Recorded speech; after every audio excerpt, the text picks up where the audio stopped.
Hello everyone, my name is Sutton the Wolf, and welcome back to Memories Dogma Code 1. We went back to Sodano's house to seek refuge, because we are chased by the police and we cannot leave town. It's been a little while since I played this. I apologize. I had a ton of computer issues, and I think I fixed them.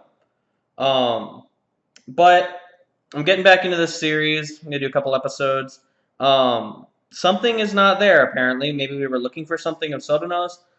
We haven't actually seen Sodano herself in a while, and I'm curious as to why we haven't pulled her out at all.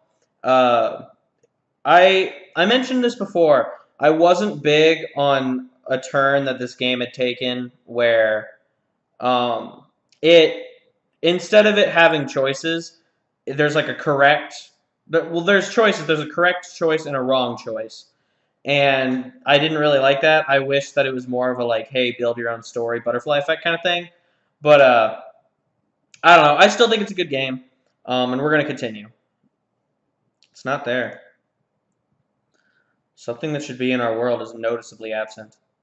I'm sure the reason Kakadu's silenced because he feels it too. Oh, are they talking about Sodano? そうだ。 Oh yeah. Okay, yeah. I was just saying, we haven't seen Sodano in a while. I activate my MRD to call forth the one other person that belongs here.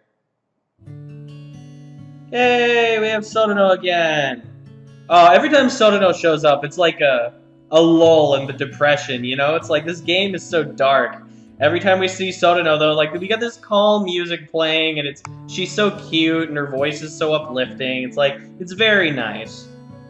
Before long, Sodano's figure materializes. Huh? This is my room, isn't it? 私の部屋? Aw, she's cute. Sodano's able to tell where she is just with a glance. I gently put my MRD down on the cushion to the left of me. Sodano sits down on the cushion. Oh, she's in the art now too. Oh man. I explain everything that happened at Tokyo's Graduate Research Institute to Sodano. そっか。 I see. きっと。 Yeah, I'm sure everyone's okay. Sodano examines her surroundings. なんだか Feels like it's been ages since the three of us have gathered here like this. すごく久しぶりな感じがするね。 I love her voice. Oh, her voice is so perfect. It's so, soothing. Along with the music, too. I love the feeling that they've got. Sodano smiles nostalgically as she examines her room. かけるくんはよくその場所で That's where Kakadu-kun would always sit. 何か難し He was always absorbed in whatever he was doing on his laptop. Ah, ヒロくんはあっちの壁 Hito-kun really liked sitting against that wall whenever he was deep in thought about something. Oh, man. それに今はレイ And now Reina-chan's here with us, too.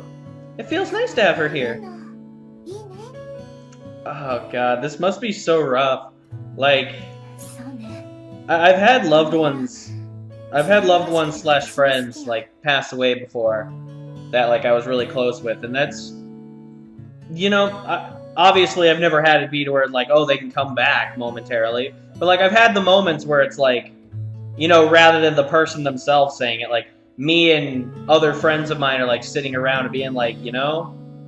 if this were maybe a year or two ago, this person would be here doing this, reminiscing like that. It's a hard feeling, you know? It's that feeling of, they should be there. It's their time was too quick, you know? But, you know, I mean, everything happens for a reason, as they say, so, you know, you just gotta deal with it. Yeah, this room really feels like your room, Sodano. I like it. そう Really? I'm glad you think so. Despite her words, Sodano looks around sadly. It's the same scene with the same people. The furniture's in the same place it always is, and things are scattered around the room like usual. Sodano's here, Kakadu's here, I'm here, and our new friend Reina's here too. God, her name kind of screws me up sometimes. It's Reina. It just because the first syllable has that sound, it's hard for me to do. Reina. Everything's as it should be. Phone, shut up! You're ruining the mood, phone! Ah! Okay, sorry about that. And yet, it's not. Something's fundamentally different from before. All of us gathering here like this only serves to further emphasize that point. Kakadu and Sutton are both looking in different directions, completely silent. Man, this must be so awkward. It's like, you know, it's like he says, it's like everyone's back together and they're in Sotano's room and they're like hanging out like they always did, but like there's that added baggage of like, okay, well, Sotano's dead, we won't be able to do this forever, and like, you know, it seems like she's here, but she's really not, and it's like, you know, it's that feeling of this isn't right, this isn't like, it's like a mask of what it should be, and it's depressing, it really is. After staring at me for a while, Reina suddenly straightens up. What's wrong? ごめんなさい。 I'm sorry. Huh? 私が JCO に行った時、 I should have realized what was going on with the あの実験 JCO の存 sooner. 在に気づいていれば。そして、 If I had, どうにかして maybe I 止め could ら have れていれ stopped ば them. Then you wouldn't have gotten wrapped up in all this. Hiroki and Kakadu wouldn't be injured right now. Oh man. Reina bites her lips, distressed. 私の落ち度が This all happened because of my mistakes. Okay, that's taking it too far. Like, sure, you didn't know what was going on. Like, yes, it's a mistake. Like, you didn't realize what was happening and you aided it by accident, but like, that's not the only thing. Like, this is one of those things that I tell my friends a lot whenever they say this kind of thing, when it's like, oh, this is my fault, this happened because of me. Like, not really. When you think about it logically, it is fundamentally true that if you hadn't gone along with it, or you hadn't done X action, that this wouldn't have happened. That may be true. However, that doesn't mean that you are the sole reason for it. Like, for example, in Dana's case here, also, none of this would have happened if they just didn't have this plan. And so it's like, you can't... There's malicious intent, and there's innocent intent. And which one do you think is going to be the more likely to be at fault here? The malicious intent. Reina didn't have the malicious intent. So it's true that if she hadn't made those mistakes, this wouldn't have happened. But she's not really the one to blame, in my opinion. And so it's sentiments like that that kind of like make me stop and think and be like, you know what? No, we need to like, you know, the past is in the past, and it's like, it's not like you meant for this to happen. So I don't know. It's just one of those things where you just need to, I don't want to say people need to learn to forgive, but sometimes that's what it comes down to. Like sometimes it comes down to you have to be able to put yourself in their shoes and think, okay, they thought they were doing something good, and it's an understandable situation. それは違うんじゃないか。 You know that's not true, right? 人を助けたくて You were just researching ways to help people, weren't you? でも But instead of helping them, I ended up hurting them. 傷つけるようなことをしていた。 Yeah, see, that's what I was talking about with like it was innocent intent. Like, you can't really be blamed for that. マイクロチップのことも Even the 自分で何と microchips. かしようとして It's because I tried to do something about their theft that you got mixed up in all this, 巻 Hiroki. き込んでしまった。私の感 And じ because it took me so long to realize what was happening, so many other people have become 多 involved くの too. 人たちをすでに巻き込んでしまったはず。 You can't really shoulder that. それは That's not your fault. It's the fault of the people who abused your research.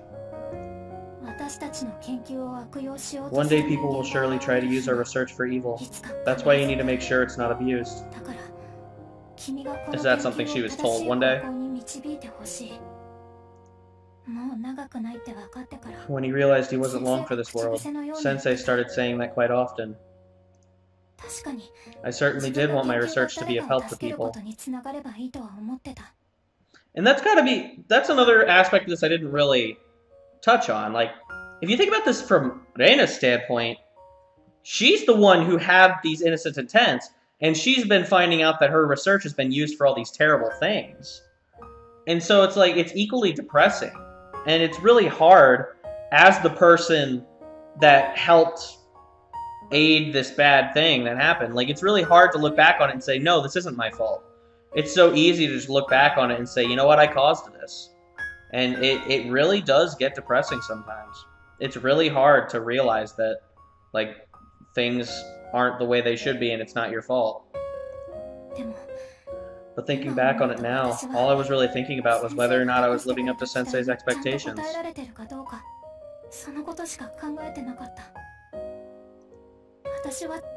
I had too much faith in myself. I thought I could do better than everyone else. That I was doing better than everyone else. How could I fail to realize? Dana starts trembling. The words Professor Toya left in his disciple in his final years. Those words alone are enough to see just how much he trusted Dana. But precisely because she was trying to live up to those expectations, she was too late in realizing the evil intentions of those around her. Dana looks like she's about to cry as she hugs her knees. Those expectations are too big for one girl to fulfill on her own. I've had times where I've thought, why didn't I realize it back then, too? I've thought, it's my responsibility for not realizing it before, too. I don't really know how to say it, but... Reina's not looking at me, but it feels like she's quietly waiting for me to keep going. I carefully choose my words before continuing. But now, I think the me that thought it's all my fault was terribly conceited.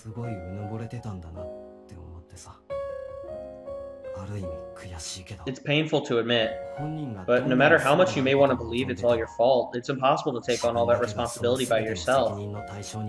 Yeah. You go, Hiroki. It's true that things have taken a turn for the worse, and that some part of it is Reina's fault. Maybe if someone had been there to lend her a hand, things may have entered differently. Things may have ended differently, I think is what they're trying to say. But it's still not too late to lend a hand. I've been saved many times by Kakaru, Sotono, and Reina too on my way here.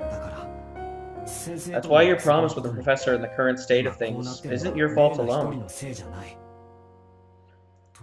At least, that's what I think. One person can't shoulder all the responsibility. If they think they can, then they're not aware enough of their own surroundings. Today's events taught me that. That's right. Besides, I know of at least one person who's been saved thanks to your research, Reina. Reina-chan. Kakaru follows up after me. That's true. It's only thanks to Reina's microchip that I'm here right now. You have a strong sense of responsibility, Reina-chan. That's not true.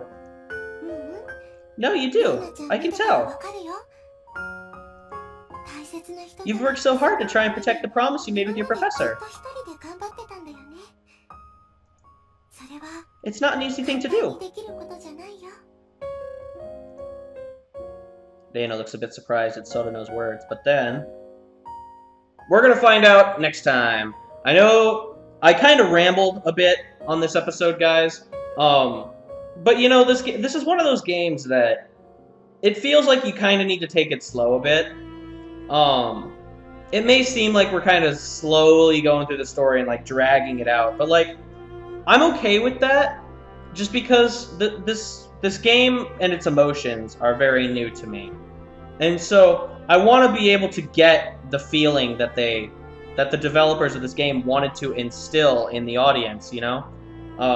It's not the cheerful, happy-go-lucky stuff that I play normally. It's not really a romance thing. It's not really like a cheerful, everyone's happy, innocent kind of thing. It's very dark and it's very depressing at times.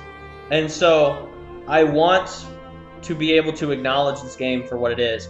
And I want to say that it's done a very good job of pulling me through those feelings and like really making me care about these characters in a way that isn't like, oh, I'm in love with this character, or oh, I think this character is adorable and that's the only reason I like them. It's like, I feel bad for these characters. Like, they're going through something that's terrible.